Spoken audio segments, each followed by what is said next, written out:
নমস্কার বন্ধুরা, আজ আমার ভিডিওর আলোচ্য বিষয় সারদা মায়ের 10টি অমূল্য বাণী, যা আজও আমাদের কঠিন সময়ে পথ দেখায়।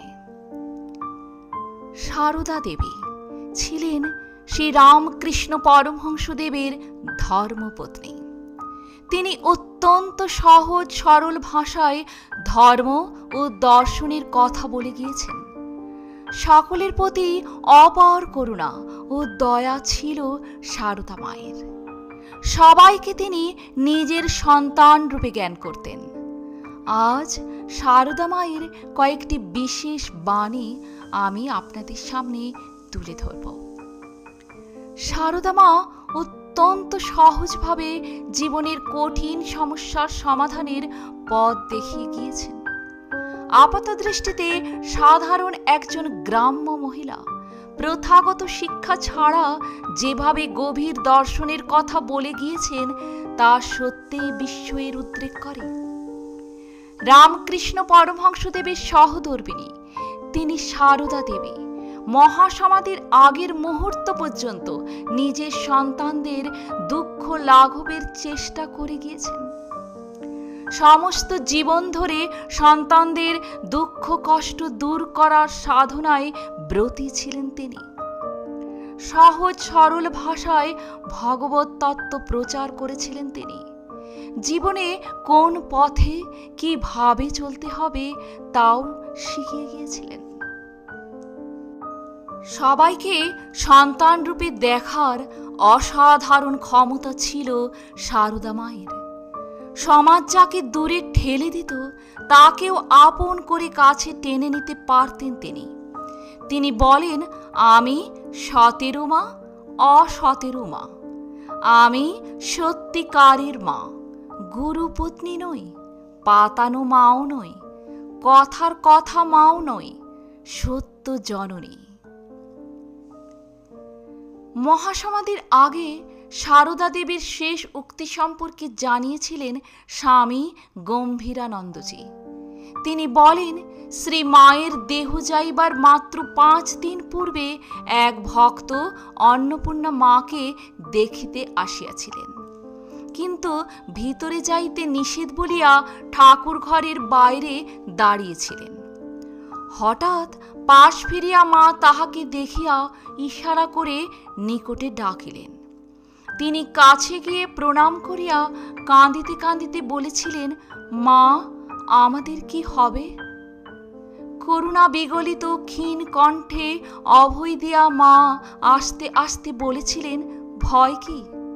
তুমি ঠাকুরকে দেখেছ, তোমার আবার ভয় কি? তবে একটি কথা বলি, যদি শান্তি চাও মা, কারো দোষ দেখো না, দোষ দেখবে নিজের। জগৎকে আপনার করে নিতে শেখো, কেউ পর নয়, মা জগৎ তোমার। ভক্তদের প্রতি ছিল শ্রী সারদা মায়ের এটি শেষ বাণী।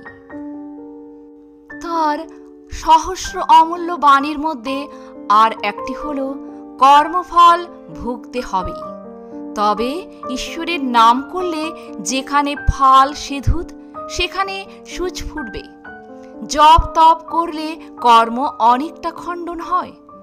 যেমন সুরত রাজা লক্ষ বলি দিয়ে দেবীর আরাধনা করেছিল বলে লক্ষ পাঁঠায় মিলে তাকে এক কোপে কাটলে, আর তার পৃথক লক্ষবার জন্ম নিতে হল না। দেবীর আরাধনা করেছিল কিনা, ভগবানের নামে কমে যায়। তিনি আরও বলেছিলেন, কত সৌভাগ্য মা এই জন্ম, খুব করে ভগবানকে ডেকে যাও। খাটতে হয়, না খাটলে কি কিছু হয়? সংসারে কাজকর্মের মধ্যেও একটু সময় করে নিতে হয়। তিনি বলেছেন, ভাঙতে সবাই পারে, গড়তে পারে কজনে? নিন্দা ঠাট্টা করতে পারে সবাই, কিন্তু কি করে যে তাকে ভালো করতে হবে তা বলতে পারে কজনে? তার আরেকটি উক্তি হলো, কাজ করা চাই বই কি, কর্ম করতে করতে কর্মের বন্ধন কেটে যায়, তবে নিষ্কাম ভাব আসে। এক দণ্ড কাজ ছেড়ে থাকা উচিত নয়। 100 জনকে খাওয়াতে হবে না, কিন্তু চোখের সামনে একজন ক্ষুধার্তকে দেখলে তাকে একটু খেতে দিও। মা বলেছেন, যেমন ফুল নাড়তে নাড়তে ঘ্রাণ বের হয়, চন্দন ঘষতে ঘষতে সুগন্ধ বের হয়, তেমনি ভগবত তত্ত্বের আলোচনা করতে করতে তত্ত্বজ্ঞানের উদয় হয়। শ্রীমা আরও বলেছেন, মনটাকে বসিয়ে আলগা না দিয়ে কাজ করা ঢের ভালো। মন আলগা হলেই যত গোল বাধায়। তার শেষ একটি উক্তি বলবো, দয়া যার শরীরে নয় সে কি মানুষ, সে তো পশু। আমি কখনো কখনো দয়ার আত্মহারা হয়ে যাই, ভুলে যাই যে আমি কে। প্রণাম। তো বন্ধুরা, আজ এখানেই আমার ভিডিওটি শেষ করলাম। সকলে ভালো থাকবেন, সুস্থ থাকবেন। যদি আমার ভিডিওটি ভালো লাগে একটা লাইক করে যাবেন। আর আপনি যদি নতুন এসে থাকেন আমার চ্যানেলে, তো আমার চ্যানেলটিকে সাবস্ক্রাইব করে পাশে থাকবেন। ধন্যবাদ।